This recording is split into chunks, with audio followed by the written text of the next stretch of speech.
करीब 1 साल पुरानी बात है। एक गांव में एक कार्यक्रम चल रहा था। इस कार्यक्रम में एक लड़के की नजर एक लड़की पर पहुंच जाती है। जैसे उस लड़की को देखता है तो वो देखते ही रह जाता है। इसके बाद उस लड़के ने अपने ही परिवार की किसी महिला से कहा कि ये लड़की कौन है। उस महिला ने कहा कि क्या बात है, क्या तुम्हारी से शादी करा दें। जैसे ही लड़के से ये बात कही जाती है, वो लड़का एकदम मुस्कुरा जाता है, शर्मा जाता है और चुपचाप वहां से निकल जाता है। लेकिन उसकी जिंदगी का सबसे खूबसूरत वो दिन होता है जब उसी लड़की का रिश्ता उस लड़के के लिए आता है। उसके बाद उसकी खुशी का कोई ठिकाना नहीं था और वो एक इंतजार करने लगता है उस दिन का कि कब शादी हो। इसके लिए भी दोनों परिवार आपस में बैठते हैं और बैठने के बाद तय कर रहे थे कि शादी करनी कब है। अप्रैल 2025 में एक डेट निकलवाई जाती है कि अप्रैल में शादी करेंगे।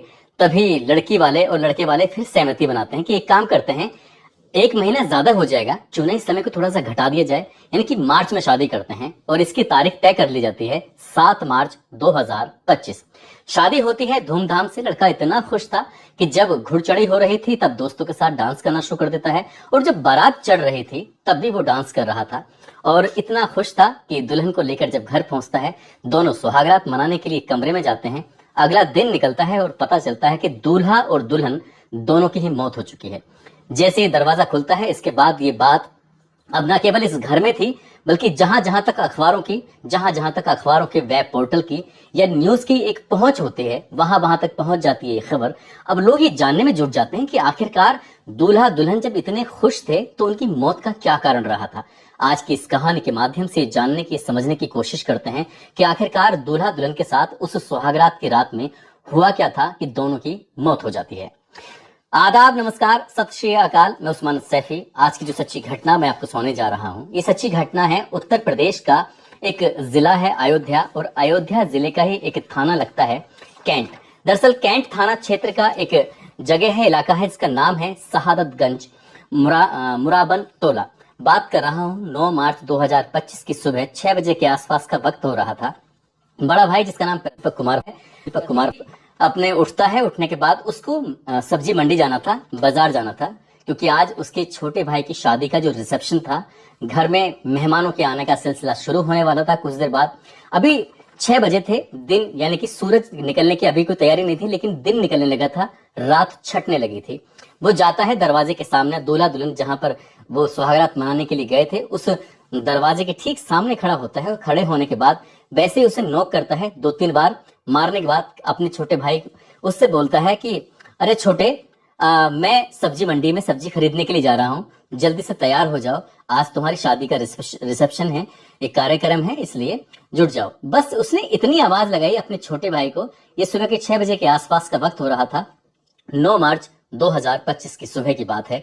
वो यहाँ से चला जाता है, लेकिन जब उसने आवाज लगाई थी, जो घर की महिलाएं थी वो जाग चुकी थी और अपने अपने जो कामों में लग चुकी थी, क्योंकि दिन में आज जो प्रोग्राम था, रिसेप्शन था, उसकी तैयारी में सभी को साथ हाथ बढ़ाना था, इसलिए प्रोग्राम को अच्छा जो बनाना था। जब 6 बजे भाई कह के चला जाता है और 7 बजे तक कोई आहट नहीं होती, कोई अंदर से निकलता नहीं है, दरवाजा खुलता नहीं है, तभी परिवार की एक महिला बोलती है कि क्या बात है, इतने दिनों से इंतजार कर रहे थे, ये लगता है कि आज दरवाजा नहीं खोलने वाले हैं। और बस आपस में महिलाएं एक दूसरे से ऐसी कानाफूसी करने लगती हैं, मजाकिया स्वर में ऐसी बात करने लगती हैं, क्योंकि औरतें कुछ इस तरह की जब मजाक करती हैं तो ऐसी मजाक चल रही थी। लेकिन जब और आधा घंटा बीत जाता है, कि 7:30 बजे के आसपास का वक्त था सुबह के, तब एक लड़की ने जो खिड़की थी उससे झांक कर देखने की कोशिश की कि आखिरकार दूल्हा और दुल्हन, दरवाजा खुल नहीं रहा है, दोनों के दोनों अंदर क्या कर रहे हैं। जब उसने झांक कर देखने की कोशिश की, जो उसे दिखाई कुछ ऐसा देता है कि जो दुल्हन है, दुल्हन बेड पर पड़ी हुई है बेसुध हालत में, और जो दूल्हा है वो फंदे से लटका पड़ा हुआ था। जैसे उसने दूल्हे को लटका हुआ देखा, उस लड़की की चीख निकल जाती है। इतनी जोर से वो चीखने लगती है कि घर की दहलीज को वो चीखें पार करते हुए बाहर तक पहुंच जाती है। यहाँ से खुशियों के गीत गाए जा रहे थे, यहाँ से खुशियों की आवाजें आ रही थी, अब यहाँ से चीखने की आवाजें क्यों आ रही हैं। जैसे ही दूल्हे की माँ को ये बात पता चलती है, दूल्हे की माँ का रो रो कर बुरा हाल हो जाता है। दूल्हे की बहनों को जब ये बात पता चलती है, उनका भी रो रो कर बुरा हाल हो जाता है। बुआ हो या चाची हो या बहन हो या परिवार के जो भी सदस्य हों, उन्होंने उस खिड़की से झांक कर जब देखने की कोशिश की कि दुल्हन बेसुध उस बेड पर पड़ी हुई है, दूल्हा फंदे पर लटका हुआ है। रोते रहे, चिल्लाते रहे, चीखते रहे, और चीखों की आवाज ये कुछ देर के बाद पुलिस के कानों तक भी पहुंच जाती है। पुलिस मौके पर आती है। इससे पहले कि पुलिस मौके पर आती है, दरवाजे को तोड़ा जाता है और तोड़कर दरवाजे को उन दोनों को जल्दी से हॉस्पिटल लेके जाते हैं। और हॉस्पिटल ले जाने के बाद डॉक्टर साहब से कहते हैं कि चाहे पैसा कितना भी खर्च क्यों ना हो जाए, लेकिन दोनों को बचा लीजिए। लेकिन डॉक्टर साहब ने जब दुल्हन की और दूल्हे की नब्ज को टटोलने की कोशिश की, उसने कहा कि बहुत देर हो चुकी है, दोनों मर चुके हैं, अब इनके अंदर कुछ भी नहीं बचा है। बस इतना था कि इसके बाद तो फिर और ज्यादा रोना पीटना। अब दुल्हन के घर पर यह खबर पहुंचाई जाती है, जो दुल्हन अभी कुछ घंटों पहले अपने घर से विदा होके आई थी, 7 जन्मों तक साथ साथ रहने की कसमें खा के आई थी, वो मर चुकी थी। और दुल्हन के घर वालों को जब बात पता चलती है तो दुल्हन के घर वालों के भी रो रो कर बुरा हाल हो जाता है। वो भी मौके पर पहुंचते हैं। पुलिस ने इन दोनों शवों को कब्जे में लिया और कब्जे में लेकर पोस्टमार्टम के लिए भेज दिया। जैसे ही शव पोस्टमार्टम के लिए जाते हैं, उसके बाद हर किसी की जुबान पर एक ही बात थी कि दोनों इतने खुश थे कि खुश होने के बावजूद भी आखिरकार ऐसा क्या हुआ कि दोनों की मौत हो चुकी थी। दरअसल कहानी शुरू होती है एक लड़की जिसका नाम है शिवानी, जिसकी उम्र लगभग 22 साल के आसपास। इसके पिता का नाम मंतूराम पासवान, जो कि खंडासा की डीली सरैया के रहने वाली होती है और ये अपने बहन भाइयों में सबसे बड़ी थी। इसकी एक बहन और है, एक भाई और है, उनकी अभी शादी नहीं हुई थी। लेकिन जो इसके पिता हैं, जिनका नाम मंतूराम पासवान है, जो कि दिल्ली के नारायण में रहकर कपड़े सिलने का काम करते थे। 8वीं तक पढ़ी हुई लड़की अपने पिताजी के साथ ये ऐसे ही काम करती थी और बहुत ज्यादा होशियार, होनहार, देखने में खूबसूरत, सब कुछ इस घर में अच्छा था। लेकिन ये अपने गांव से दूर दिल्ली में रहकर ये काम करते थे। और जो लड़का है, इसका नाम प्रदीप कुमार है, पिता का नाम उसके भद्दन है, जिसकी लगभग 20 साल पहले रोड एक्सीडेंट में मौत हो चुकी थी। इस घर में 2 भाई हैं और 3 बहनें हैं। जब पिता का रोड एक्सीडेंट में मौत हो जाती है तो उसके बाद जो बड़ा भाई होता है, जिसका नाम प्रदीप होता है, प्रदीप में दीपक कुमार होता है, तो दीपक कुमार पर परिवार की पूरी जिम्मेदारी आ जाती है। यानी कि छोटे भाई की भी जिम्मेदारी रहती है, 3 बहनों की जिम्मेदारी आ जाती है और जो माँ है वो अक्सर बीमार रहती है। 1 साल पहले एक कार्यक्रम में, ऐसा कार्यक्रम एक गांव में था जहां इन दोनों की रिश्तेदारियां थी। उन दोनों की रिश्तेदारियों में लड़के ने लड़की को देखा तो देखते ही रह जाता है, उसकी खूबसूरती पे फिदा हो जाता है। तभी अपने परिवार की किसी महिला से कहता है कि लड़की कितनी खूबसूरत है, कितनी अच्छी है। वो महिला इस बात को सुनने के बाद उसे आश्चर्य नहीं होता बल्कि खुशी होती है कि इन दोनों ने एक दूसरे को देखा है, आंखों ही आंखों में पसंद कर लिया। उस लड़की से जब बातचीत की जाती है, जैसे लड़का शर्मा कर वहां से चला जाता है तो लड़की भी शर्मा के चली जाती है। उसके बाद उस लड़की के पिता मंतूराम पासवान से बातचीत की जाती है। जो उसका प्रदीप का बड़ा भाई होता है दीपक कुमार, इन दोनों की आपस में बातचीत होती है और बातचीत होने के बाद इस रिश्ते में आगे की बुनियाद रखी जाती है। दोनों परिवारों ने खुशी खुशी इस शादी के लिए हाँ भी भर दी और हाँ भी भरने के बाद ये तय करते हैं कि शादी अप्रैल 2025 में करेंगे। लेकिन अप्रैल 2025 में ना होकर 7 मार्च 2025 की शाम को बारात जानी थी और इसके लिए तैयारी 6 महीने पहले से शुरू हो जाती है। जैसे ही प्रदीप को ये पता चलता है कि उसकी बारात जाएगी 7 मार्च 2025 को, तो पिछले 6 महीने से अपने घर को सजाने में जुट जाता है, क्योंकि वो टाइल्स का काम करता है। घर के हर एक कोने में, हर एक जगह, चाहे बाथरूम हो, कमरे हो या आंगन हो, जहां देखो वहां उसने खूबसूरती से टाइल्स से अपने उस मकान को, उसने अपने आंगन को, अपने कमरे को, अपने बाथरूम को, अपने टॉयलेट को, सब कुछ सजा दिया था। वो अपनी शादी को लेकर बेइंतहा खुश था। उसने जो भी पैसे कमाए थे वो उसकी खुशी का अंदाजा इसी बात से लगाया जा रहा था। अब 6 महीने तक पहले जब ये शादी की बात शुरू होती है, तब इन 2 लड़का और लड़की की आपस में बातचीत भी होने लगती है।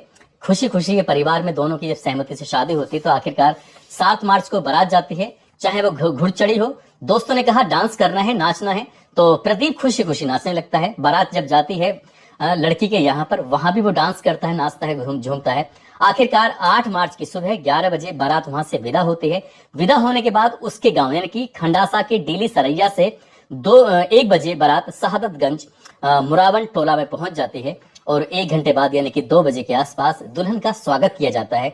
जो महिलाएं इकट्ठा थी, सबने उसको जिस हिसाब से स्वागत कर सकते थे, उन्हें जो भी देना था, गिफ्ट देना था या फिर उसको गीत गाए जा रहे थे, इस हिसाब से ये सब चलता है। उसके बाद शाम को पूजन होता है। पूजा होने के बाद रात के 11 बजे तक घर की महिलाएं थी, जो भी मेहमान इकट्ठा हुए थे, उन सब ने गीत गाए, गाने गाए और ढोलक बज रही थी। ये रात के 11 बजे तक इस तरह से प्रोग्राम चलता रहा।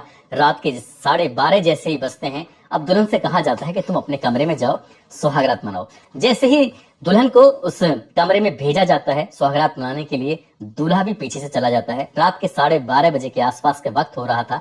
अब जब पुलिस ने इस लाश को कब्जे में लेकर पोस्टमार्टम के लिए भेजा था तो पता चलता है कि दुल्हन का तो गला दबाकर हत्या की गई है और दूल्हे ने खुद अपनी जीवन लीला समाप्त की है। अब पुलिस ने इस मामले की जांच पड़ताल करने की कोशिश की तो पुलिस को एक मोबाइल मिला। मोबाइल में एक मैसेज मिला, जो कि मोबाइल खुद उस लड़के दूल्हे का था, प्रदीप का। और जब मैसेज भेजा गया था तो खुद उसने अपने ही मोबाइल से वो मैसेज भेज दिया था। हालांकि दुल्हन अपना मोबाइल लेकर नहीं आई थी, उसने अपने मायके में उस मोबाइल को छोड़ दिया था। और उस मोबाइल में जो मैसेज लिखा हुआ था उसमें उस लड़की की पुरानी जिंदगी की पुरानी कहानी के बारे में कुछ ऐसा लिखा हुआ था, जिसको लेकर वो 11 बजकर रात के 45 मिनट के आसपास उसने मैसेज किया था अपने ही मोबाइल से दूसरे मोबाइल पर। और जैसे ही स्वागत मनाने के लिए 12:30 बजे रात के कमरे में जाता है तो सबसे पहले जाकर उसने पत्नी को वो मोबाइल दिखाया, मैसेज दिखाया कि देखो ये सब क्या है, कौन है ये लड़का जो तुम्हारे बारे में मेरे लिए मैसेज भेज रहा है। बस ये सिलसिला 12:30 बजे बातचीत का शुरू होता है और रात के 3 बजे तक आपस में दोनों की बातचीत कुछ इस तरह से अंदर अंदर क्या कहानी पक रही थी, क्या लड़की ने अपनी जिंदगी के पुराने पन्नों को खोल कर रख दिया था, इस बात का सिर्फ अंदाजा ही लगाया जा रहा है। रात के 12:30 बजे ये कहानी शुरू होकर 3 बजे उस लड़की की वो गला दबाकर खुद हत्या कर देता है। और उसके बाद जब 1 घंटे तक वो सोचता है शायद उससे कुछ गलत हो गया है, उसे एहसास होता है, उसके बाद फिर अपनी भी जीवन लीला समाप्त कर लेता है। और 9 मार्च 2025 की सुबह लगभग 7:30 बजे के आसपास उन दोनों की लाश सोहराब वाले कमरे में जब मिलती है तो घर में हाहाकार मच जाता है, कोहराम मच जाता है। और इस बात को, इस घटना को लेकर लोगों में चर्चा का विषय बन जाता है कि आखिरकार ऐसा क्यों हुआ, क्या हुआ। सबके सब हर तरह तरह से अंदाजा लगा रहे हैं।